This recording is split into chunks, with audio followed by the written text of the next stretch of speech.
We're seeing signs of the economy beginning to cool. The labour market hit a bump as Canada's unemployment rate rose to 5.5% in the month of July.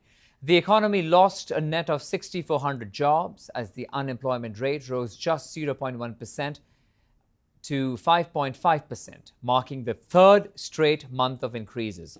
Employment in the goods-producing sector fell by 27,000 jobs.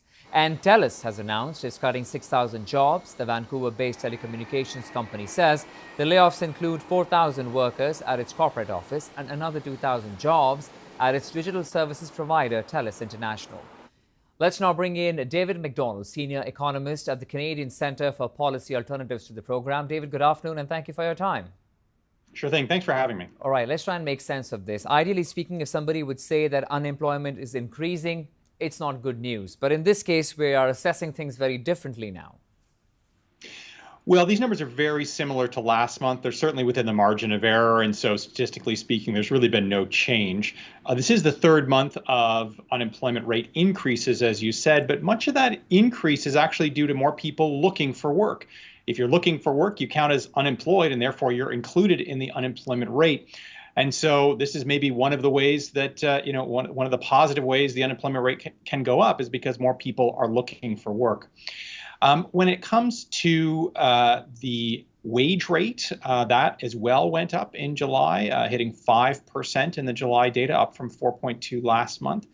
This will probably make the sixth month in a row that hourly wages are going up faster than the rate of inflation. So the rate of inflation has come down. 2.8 is the latest data point there. Is falling now in the Bank of Canada's range, whereas wages are going up, exceeding the rate of inflation. There was 23 months where workers were behind the eight ball. They were not keeping up with inflation, or their hourly wages weren't.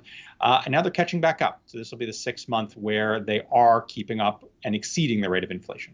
So, David, if I were just to ask you in simple terms, looking at how the economic conditions are in the country at the moment, where inflation is concerned, cost of living is concerned, people losing their jobs, and that is increasing, is this good news or is this bad news, in simple language?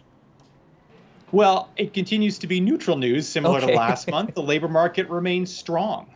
Wage gains remain strong. And so when we look at the labor market, it's a great time in Canada to get a job, and wages are increasing. Now, we're not quite kept pace with inflation, but workers now are trying to catch back up with these higher wage gains that we're seeing again this month. So what do you suspect? I mean, if these are the indicators, let's just say Bank of Canada looks at in terms of, wages, in terms of unemployment rate, the inflation numbers, for example, what do you suspect will happen in the month of September with the interest rates?